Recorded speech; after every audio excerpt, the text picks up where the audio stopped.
My name is Kristen. I live with my husband, Morris, and our daughter, Noelle. Noelle is 10 years old, and she's grown into a lively and kind-hearted girl. From the outside, our family probably looks like a happy one.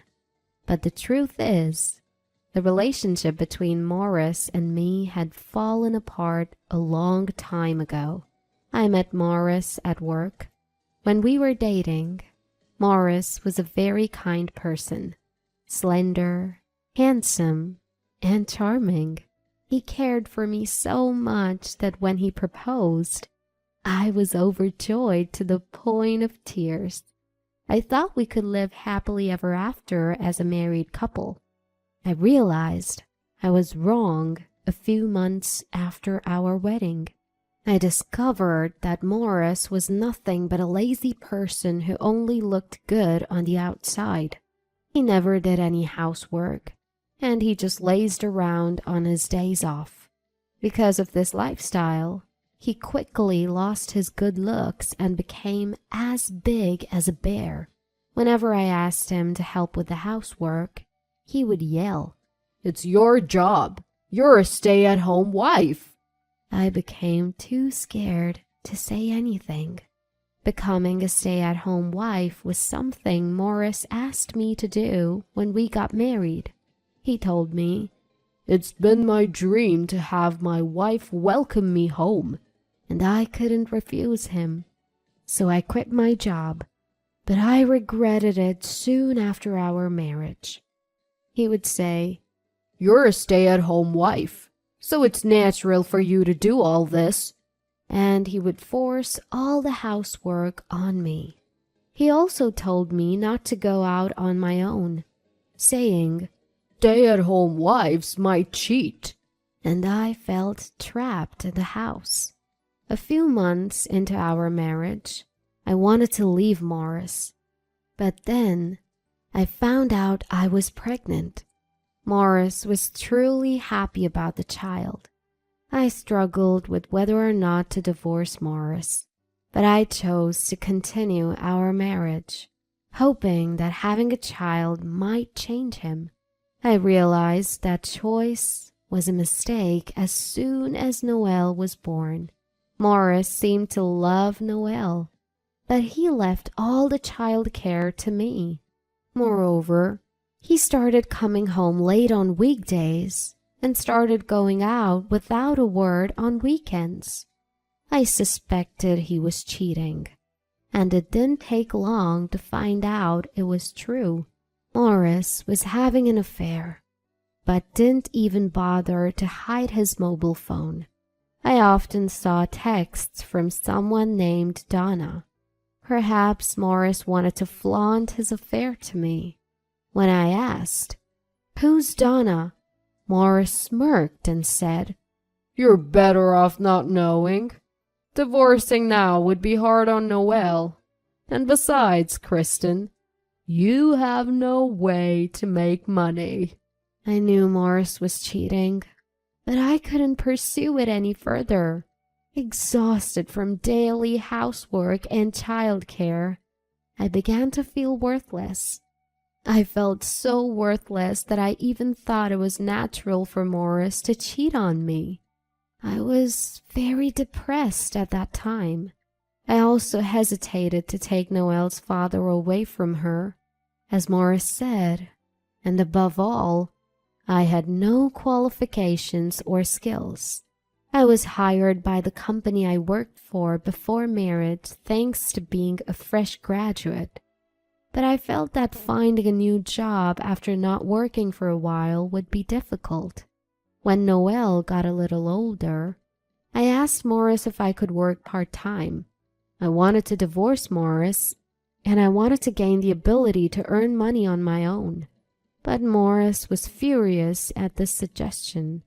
"You're planning to cheat on me if you go out. I won't let Kristen go out at all. And it would be pitiful to Noelle if you work without taking care of her," he yelled, rejecting my request. My parents had passed away early, and being an only child, I had no one to turn to. I didn't have the courage to make the decision to divorce Morris in an environment where I wasn't even allowed to go out freely. So, I started doing something without Morris finding out. Then one day, I received news that my father-in-law had collapsed and was hospitalized. Father-in-law had been living alone since my mother-in-law passed away. Morris allowed me to visit father-in-law, so I went to see him almost every day. I won't deny that I wanted to go out, but I genuinely cared for father-in-law. Father-in-law was a very gentle person, like a sage. Even after we were married, he always looked out for me, saying, "Morris can be selfish, so it must be hard for you, Kristen." Father-in-law always welcomed me and Noel with joy when we visited him.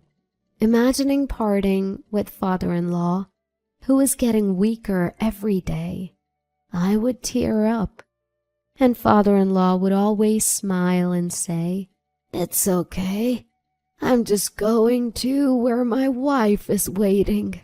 When Noel was little, father-in-law often came to visit me when I was feeling overwhelmed. He took good care of Noel and even told me, "If life with Morris is hard, you should divorce him any time." When father-in-law's condition became critical, Morris brought someone home. Who is this?" In the middle of a weekday, while Noel was still at school, Morris brought home a young woman. Morris introduced her with pride. "This is Donna, my mistress." I was dumbfounded, wondering why he would bring his mistress home when he knew I was there. Donna smiled and said, "Nice to meet you." I was irritated, but I asked Morris, "What's going on?"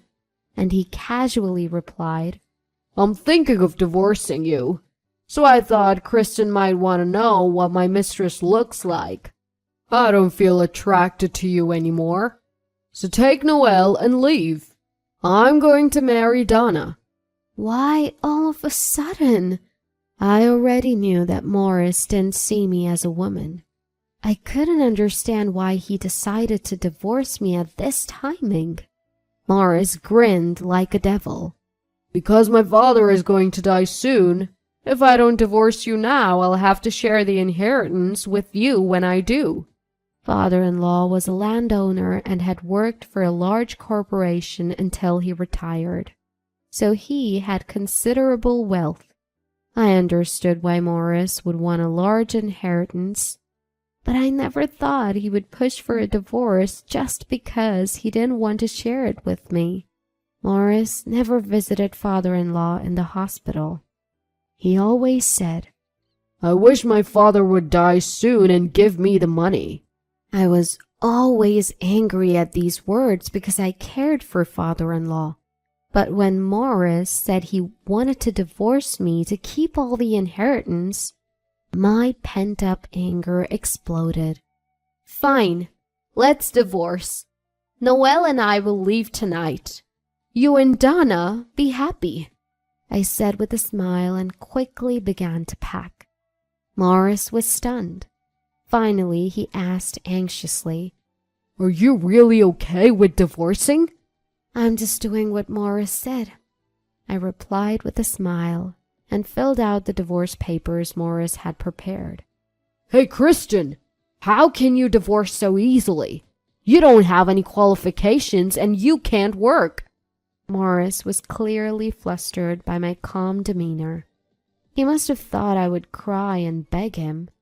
Looking at the confused Morris, I laughed and said, "I'm earning enough. I've been writing essay comics. I've been published and received a lot of royalties." Morris said, "What?" looking puzzled. So I handed him and Donna one of my essay comics. The comic detailed all the various things my husband had done. The something I had started doing without Morris finding out was uploading these comics to social media.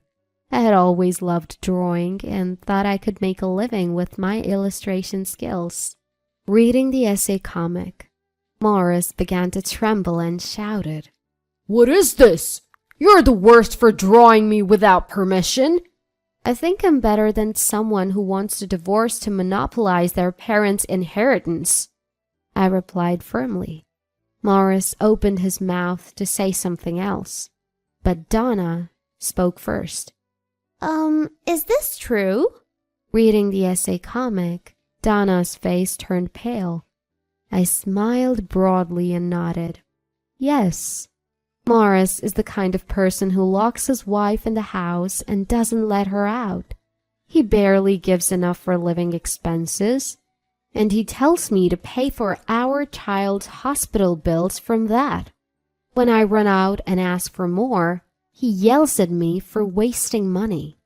As I explained the page Donna was reading, confirming that the essay comic was true, Donna said, "Wait, let me think about the marriage," and left the house.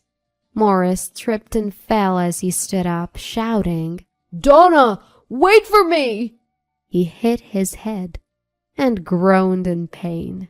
His reaction was so funny that I couldn't help but laugh. Morris turned bright red and yelled, "It's all your fault!" before running after Donna. In his haste, he left the divorce papers behind, so I decided to submit them myself. I explained the situation to Noelle when she came home, and we left. Noelle understood that we were divorcing and that she wouldn't see Morris anymore, but she was more worried about not seeing father-in-law. "Can't we visit Grandpa anymore?" "I think it's fine to visit Grandpa as usual since your father probably won't go there," I answered, and Noelle looked genuinely happy. After submitting the divorce papers at the courthouse, Noelle and I, having nowhere else to go, visited father-in-law. We asked if we could live with him until we found a place to rent, and father-in-law immediately agreed. He apologized for Morris's behavior, saying, "My son has done something truly inexcusable." Within a month, father-in-law passed away. Noelle and I were grieving, but Morris's constant anger towards me was a real nuisance. Apparently, Donna had left him because of the essay comic, and he was angry, saying, "It's your fault." But he also bragged, "Now all of my father's inheritance is mine." I was disgusted with myself for ever marrying such a person. A few days after father-in-law's death, Morris called me at lunchtime. "Hey, you must have deceived my father." I had no idea what he was talking about and asked, "What do you mean?" "My father gave away all his inheritance, and he left a will saying that the only thing he kept, the house, goes to Kristen." I was shocked by father-in-law's will, and Morris yelled, "Come here now." When I rushed to the house, I found Morris and a lawyer in the messy home, left untidy since there was no one to clean. The will shown to me by the lawyer indeed stated that the house was left to me, and father-in-law had left me a letter. "Kristen, I'm truly sorry for the trouble Morris has caused. I've donated all the inheritance, but I want to leave the house to you. Please accept it as my small way of making amends for raising a child like Morris. Thank you for everything." Morris had read the letter and even accused me. "Were you having an affair with my father?" "I won't stand for this nonsense," I exclaimed through tears. "Father-in-law has been worried about you all this time, and yet you never visited him once, only wanting his inheritance. You're a despicable person."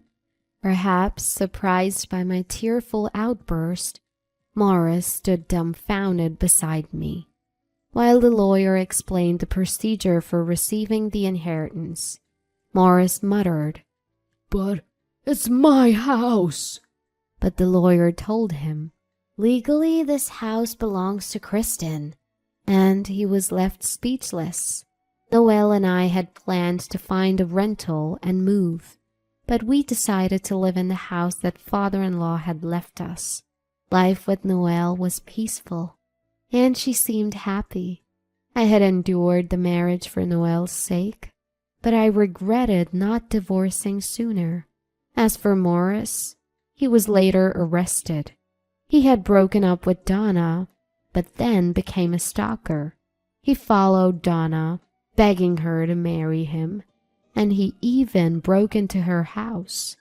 This led to legal trouble, and he was forced to resign from his job. Morris lost his job and Donna due to a restraining order. He managed to rent a small apartment room after selling the house we had lived in, but he struggled to find work. The reason I knew this was because Morris had broken into the house I had inherited. Living a poor life in his apartment, Morris broke a window to enter crying. "Help me, Kristen!" I immediately turned him over to the police. It seems that Morris, who is on probation, will now face actual imprisonment. I hope he can correct his twisted personality while paying for his crimes. As for me, I turned this divorce drama with my husband into a comic, and it's going to be published again. Sales are good, and it's already going into a second printing. I've started receiving requests from clients who want me to do illustrations and comics. Thinking that I was able to acquire a skill to support Noelle without Morris knowing makes me proud of myself back then.